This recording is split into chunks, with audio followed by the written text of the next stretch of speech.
Welcome, friends, to our chemistry class today. Our chemistry class today, we are going to use water. We want to decompose water molecule into hydrogen and oxygen using an apparatus called Hoffman voltameter.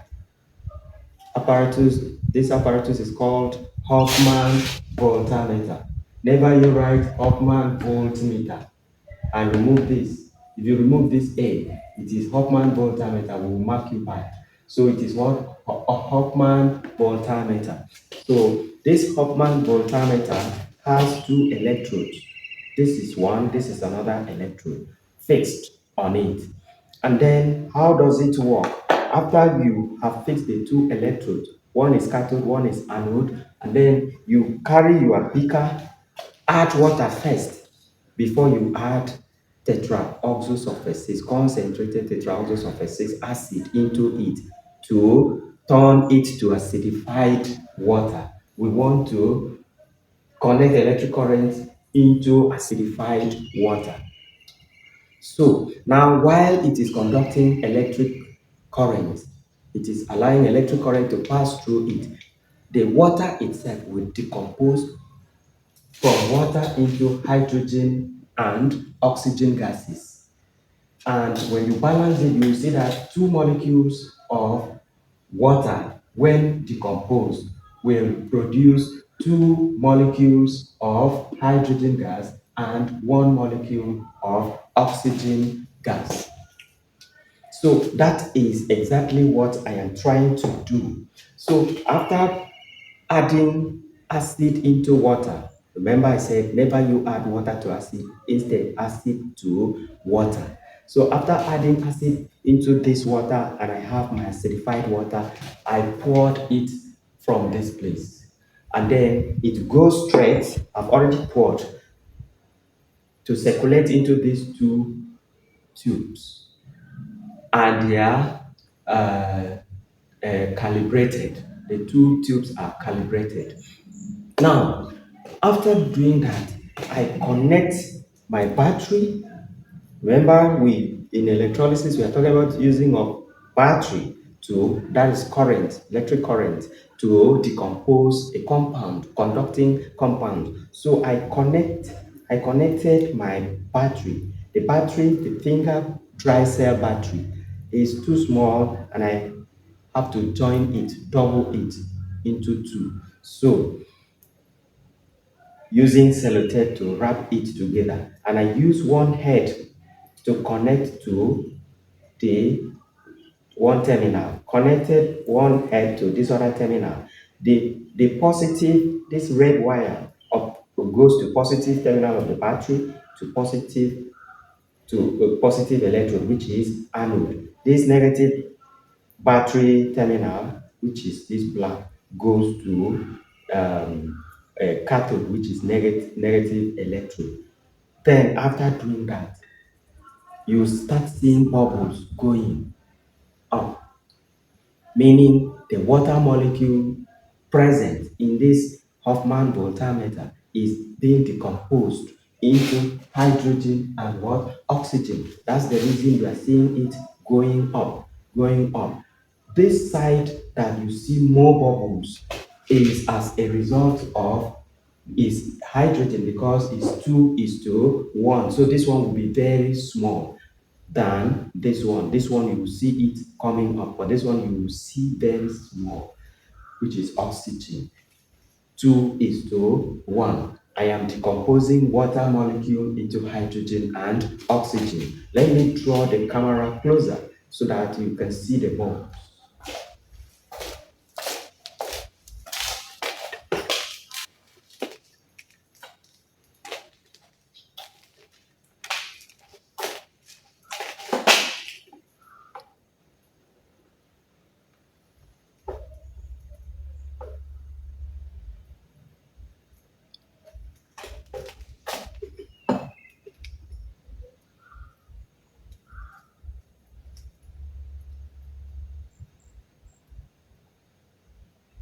If you look well, you see small bubbles going at this electrode, at the cathode. That is cathode. But anode is also going, but is very small. You will not see anode, but you can see cathode clearly now. You can see cathode clearly. Okay, let me shift to anode, whether you can see at least small. Yes, look, you can see small. It's going, it's going, but it's not much. It's not much. It's not much. Hope you're seeing the two. You're seeing the two. So that's what we are talking about.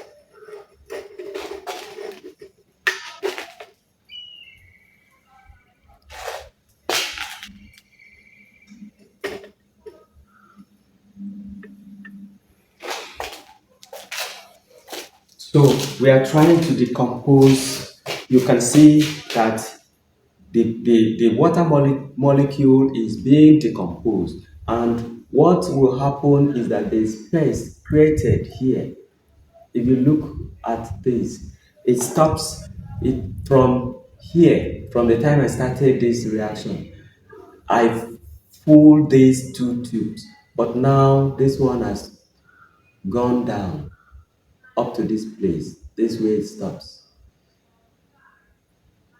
and here is just leaving this place small, meaning this must give you, like, if this one should get to 10 cm cube, this should be around 5 cm cube.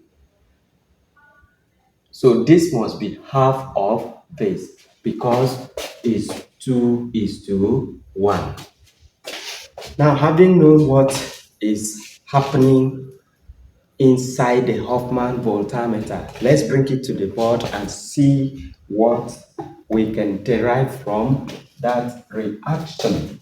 Now, at the anode, hydroxide ion, remember when you ionize water, when you add acid to water, it will give you something like this. Water will ionize, H2O will ionize to give you H plus and OH minus.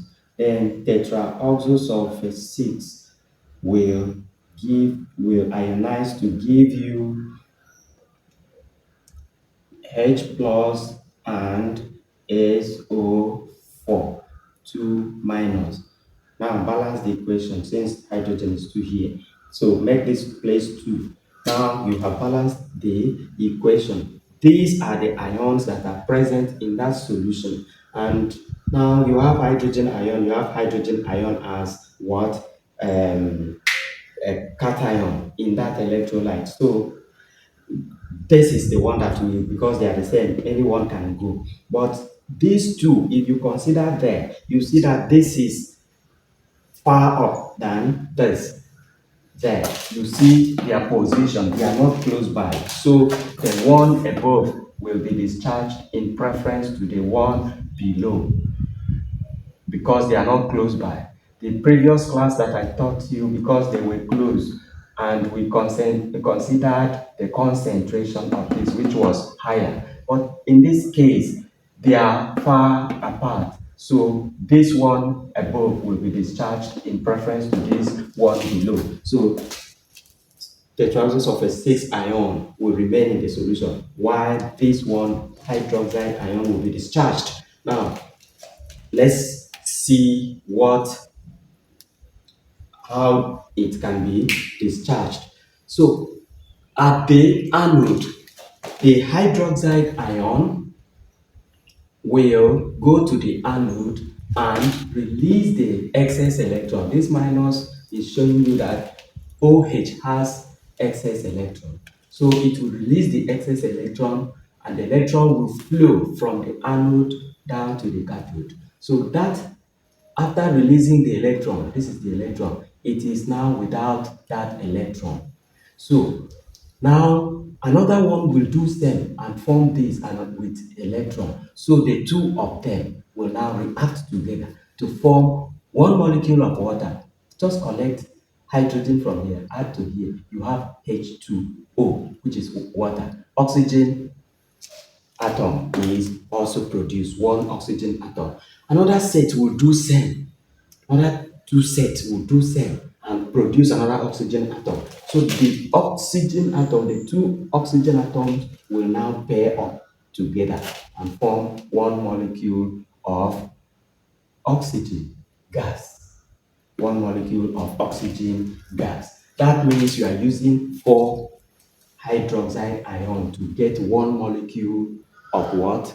Oxygen gas. Okay, now those electrons, those four electrons are flowing to where? Cathode. And now let's see what happens at the cathode. At the cathode is negative. These two are going there. So anyone can be discharged because they are the same. If they are not the same, then we will consider the three conditions that I taught you in my previous class. So now, going there, hydrogen will now, because it is deficient of electron, it has given out its electron, it's looking back, it's looking for its electron back. Now, it's now seeing electron flowing down because plus means deficient of electron, minus means excess electron. So it will now collect those electrons that are flowing down to where? Cathode. Sorry, this is the hydrogen I'm talking about. Collecting that electron, and then this is electron collecting. It turns hydrogen atom. It has no electron now. Another one will do same, collect electron and turn hydrogen atom. Two of them will pair up to form one molecule of hydrogen. In this case, you can see that here just two hydrogen ions are needed to form one molecule of hydrogen gas. Now, that's what happens. And that was the reason you saw it bubbling. Because gas cannot remain inside solution, it will bubble out. Oxygen gas cannot also remain inside solution, it will bubble out. Both of them bubble out at those electrodes. Now, overall reaction means addition of these two half reaction. This is anodic half reaction. This is cathodic half reaction. What happens at the anode? What happens at the cathode? Both of them will now come together now to form overall reaction. Four molecules of water will now decompose to give you what? Two molecules of hydrogen gas, one molecule of oxygen gas, and two molecules of water remaining. So you can see these two will not stay there because they are gases. They will be going. And this is what is remaining out of four you started. You are left with what? Two. That means that the concentration of this is increasing. You started with dilute solution of tetraoxosulfate 6.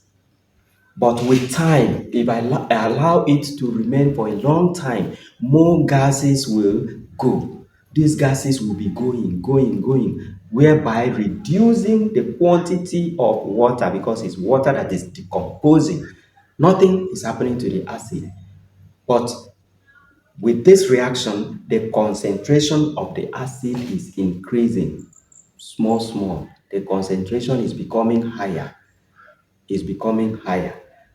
At a point, if it was very dilute before, it will now become corrosive because the concentration is increasing. So this is what happens to the electrolyte. So in electrolysis of any compound, you need to know what happens at the anode. You need to know what happens at the cathode. You need to know the overall reaction. And you also need to know what happens to the electrolyte. Some may have color change. Some electrolyte may have color change. In some compounds, you may have deposits of metals. But in this case, there's no deposit of metals because hydrogen and oxygen are gases, they bubble out. So I want to stop the class here. I believe you enjoyed the class. If you did not subscribe to the channel, please do so that you can enjoy more of my teachings. And also share it with your friends. Like the channel, comment. If you have question, ask your question. Then I will answer your question. Thank you. Till we see some other time.